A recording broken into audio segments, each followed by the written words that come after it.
और निश्चित रूप से यदि आप देर तक देखें तो आपको अनेक देवी देवताओं के चित्र, आपका खुद का जीवन, वर्तमान जीवन, जहाँ गोलाकार है पीछे उससे आपका प्राचीन जीवन देखा जा सकता है, और जो समग्र भाग है उसको आपको वर्तमान क्षण, आने वाले क्षण देखे जा सकते हैं। अगर शिव पुराण गलत नहीं है, यदि गुरु जी गलत नहीं है, तो वैदिक मणि भी गलत है। देखने की दृष्टि आपने क्षमता होनी चाहिए। ये उदाहरण है।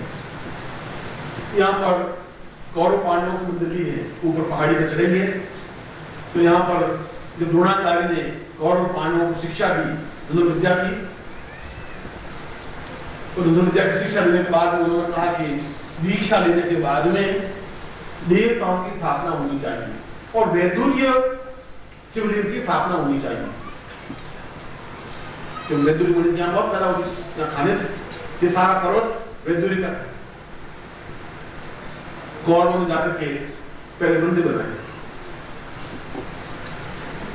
और मंदिर बनाकर के वैदुर्य शिवलिंग स्थापन की।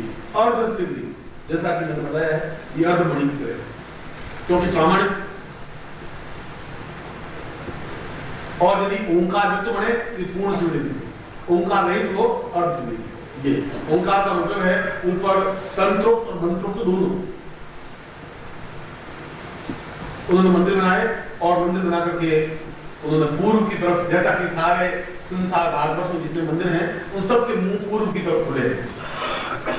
हमारे आज भी घर में जो मकान बनाते हैं तो पूर्व की ओर द्वार बनाते हैं, उन्होंने पूर्व की ओर द्वार बनाए। उसके 4-6 घंटे बाद पांडव ने कहा कि कौरवों ने कितने बड़े मंदिर बना दिए दोनों, अब हम क्या करें? तो भीम ने उन मंदिरों को उठा के उनका मुंह पश्चिम की ओर कर दिया, पश्चिम की ओर करके चले गए। द्रोणाचार्य खड़े थे, पांडव भी पहुंचे, कौरव पहुंचे तो पांडव भी पहुंचे।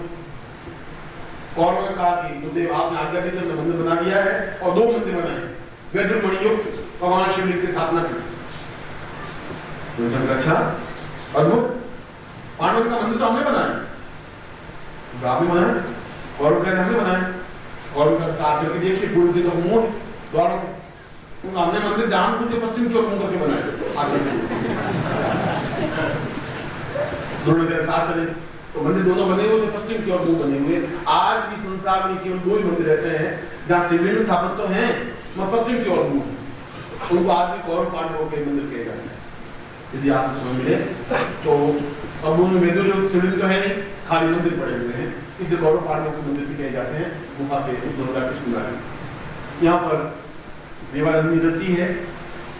यहाँ की विशेषता यह है कि यहाँ पर संसार में यही एक ऐसा स्थान है, यहाँ से 6 किलोमीटर पहले 2 नदियों का संगम होता है, नर्मदा और रेवा।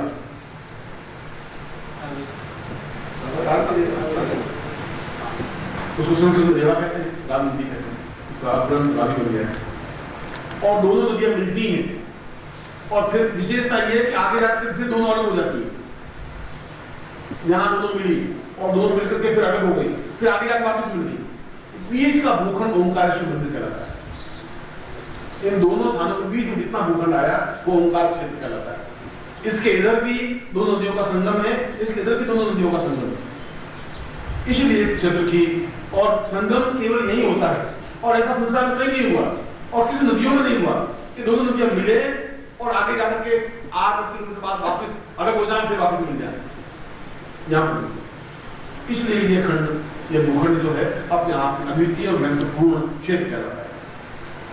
इसके अलावा भी यहाँ पर जहाँ नाम दीक्षा की बात बताई, शंकराचार्य की पहाड़ी, ये पर उसके पीछे एक और गुफा है जिसकी खोज मध्य प्रदेश सरकार को करनी बाकी है। मैं अभी दिखवा देता हूँ उनको।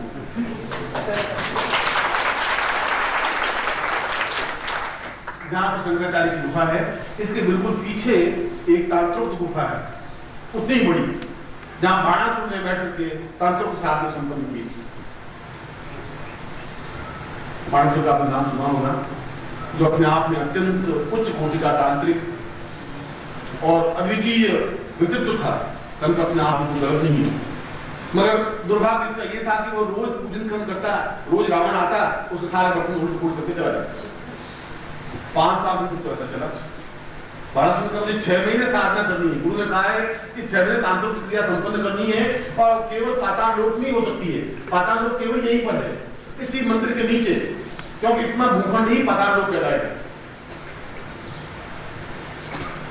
उसने रावण को पुराणों के अनुसार शिव पुराण में स्पष्ट वर्णन है कि 6 महीने तक बगले में दबाए हुए बैठ करके पूरी साधना संपन्न की। 6 महीने तक रावण को बगले में दबाए रखा, वो चुसता रहा, हिलता रहा, और 6 महीने साधना संपन्न। वो गुफा है, उस गुफा की विशेषता यह है कि गुफा अगर आप पीछे जाएंगे दिखाई दे जाएगी, सड़क करके अंदर जाना पड़ता है, मगर उसमें आप दूध का कटोरा लेके जाते हैं, वापस निकलेंगे आप खून का कटोरा बन जाएगा, लाल शुद्ध खून बन जाएगा। खून का मतलब है दूध रक्तिम हो जाएगा।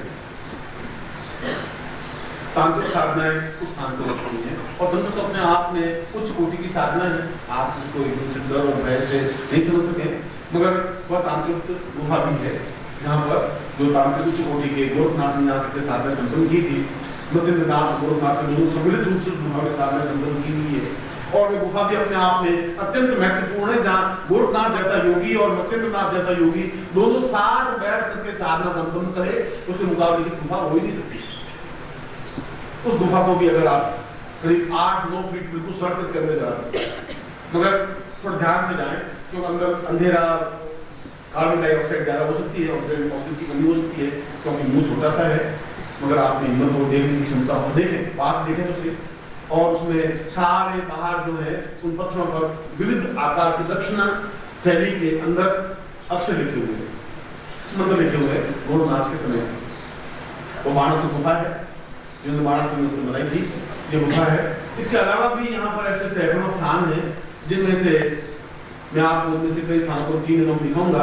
आज का मेरा प्रवचन तो केवल आप ओंकारेश्वर क्षेत्र में बुलाने के पीछे मेरा मकसद, मेरा उद्देश्य और मेरा लक्ष्य क्या था, यह नहीं था कि केवल आप गुरु पूजन करें। गुरु पूजन तो जीवन का एक लक्ष्य है, कर्तव्य है। आप मेरा पूजन करने से, कुमकुम अक्षर चढ़ाने से कुछ नहीं होगा, मैं चाहता नहीं। मैं चाहता हूं कि मैं आपको कुछ दे सकूं, मेरे जीवन का जो कुछ हिस्सा बाकी बचा है, उस जीवन का मतलब और मकसद कुछ और है। तुम शायद मेरे जीवन के मतलब को, मकसद को कुछ और समझ रहे हो। यहाँ पर किसी पुस्तक में ये सब ग्रंथ में नहीं लिखा होगा। बाणासुर के बारे में कहीं ऐसा वर्णन यहाँ नहीं, उस गुफा का खोज भी नहीं कर पाए, और ठीक उस गुफा के बीच में एक दीवार है, बिल्कुल उसके पीछे जाके तो गुफा मिल जाएगी। और इसीलिए इस गंगा के किनारे इस भगवान ओंकारेश्वर के मंदिर में मैं व्यवस्था की है। मैंने आपको 3-4 व्यवस्थाएं करने की कोशिश की है, क्योंकि वो मंदिर बहुत छोटा सा है, फिर भी उस मंदिर में मैं पूरे पंचमुखी ओंकारेश्वर की दाक्षिणात्य शैली में मैं स्वयं पूजन कराऊंगा। ऐसी व्यवस्था मैंने करने की कोशिश की है, और मैं ऐसा आपको अवश्य ही करवाऊंगा, ये गारंटी है।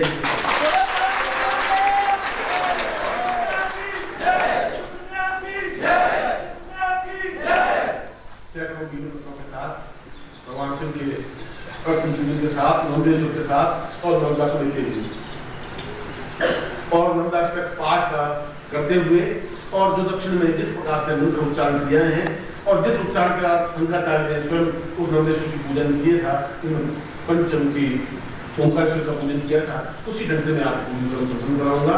और मेरा प्रयत्न ये रहेगा कि उसी गुफा में जहाँ शंकराचार्य ने बैठ कर दीक्षा ली थी, मैं वहीं पर आपको उतनी उत्तम कोटि के साथ दीक्षा दूंगा। ये भी मैं आपके साथ वीडियो में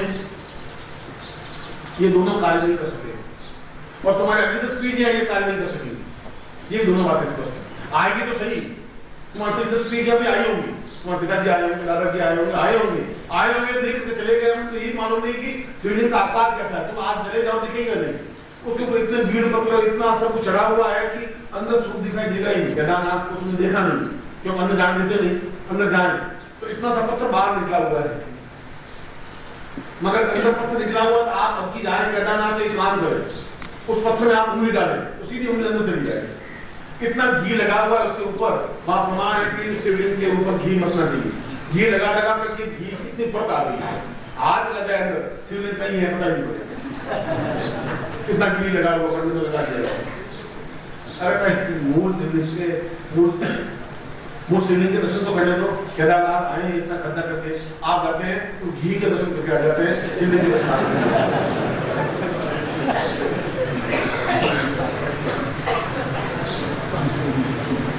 यहाँ भी जाएंगे तो पंचमुखेश्वर 5 मुख आपको दिखाई नहीं देंगे, उसके ऊपर इतना बेलपत्र और जल और पानी और सब चढ़ा हुआ है कि भगवान शिव की आपको देखना चाहें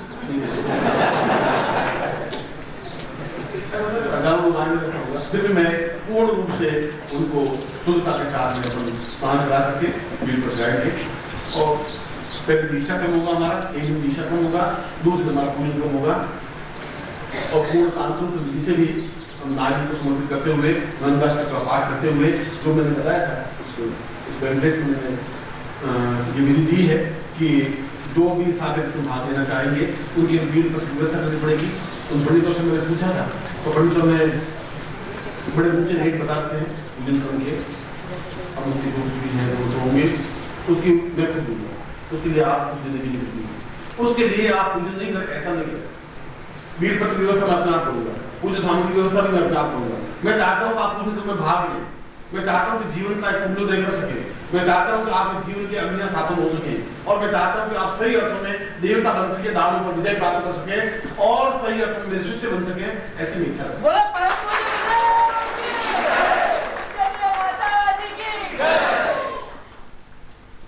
याद करें सारे यहाँ के क्षेत्र का और इंडियन क्षेत्र को एक दूसरा हिस्सा ही बता सकता हूँ।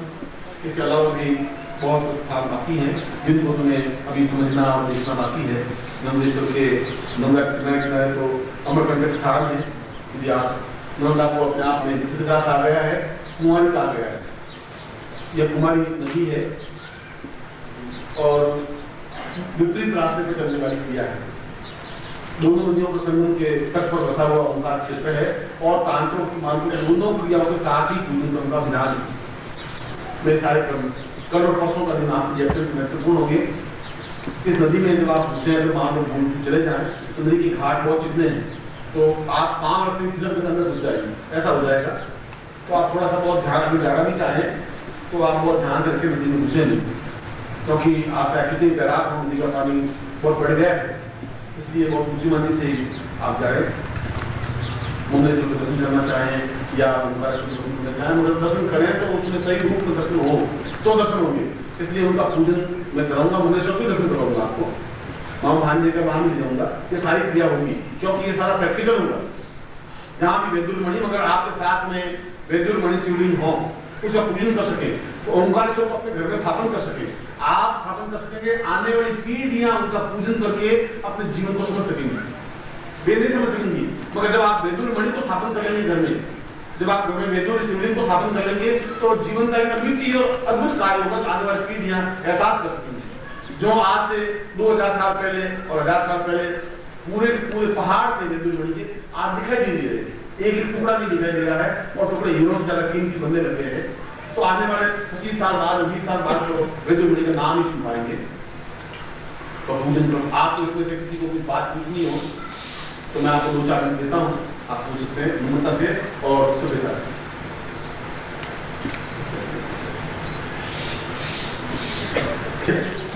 दीक्षा और पूजन के बीच में आपके पूर्ण जागृति की पूर्ण रूप से क्रिया कंप्लीट होनी पड़ेगी, क्योंकि करनी चाहिए। यहाँ पर शंकराचार्य की भी जो पूर्ण जागृति क्रिया की पूर्ण पादाचार्य यही को संपूर्ण कर रही थी। तो दीक्षा के साथ गुरु स्वयं अपने अंगूठे के स्पर्श से उनकी पूरी पंचभूतात्मक पूर्ण जागृत करें और जहाँ पूजन के साधन द्वार है, साधन द्वारों पर प्रहार करें, प्रहार से पूरी जागृत करें। उस क्रिया को दीक्षा के साथ संपूर्ण करवाया जाएगा। ऐसा मैंने इस कैंडिडेट लिखा जो मैं करूंगा। ओम परम तत्वाय नारायणाय गुरुभ्यो नमः। ओम ह्रीं मम प्राण देह रोम प्रतिरोम चैतन्य जाग्रय ह्रीं ओम नमः। ओम भूर्भुवः स्वः तत्सवितुर्वरेण्यं भर्गो देवस्य धीमहि धियो यो नः प्रचोदयात्।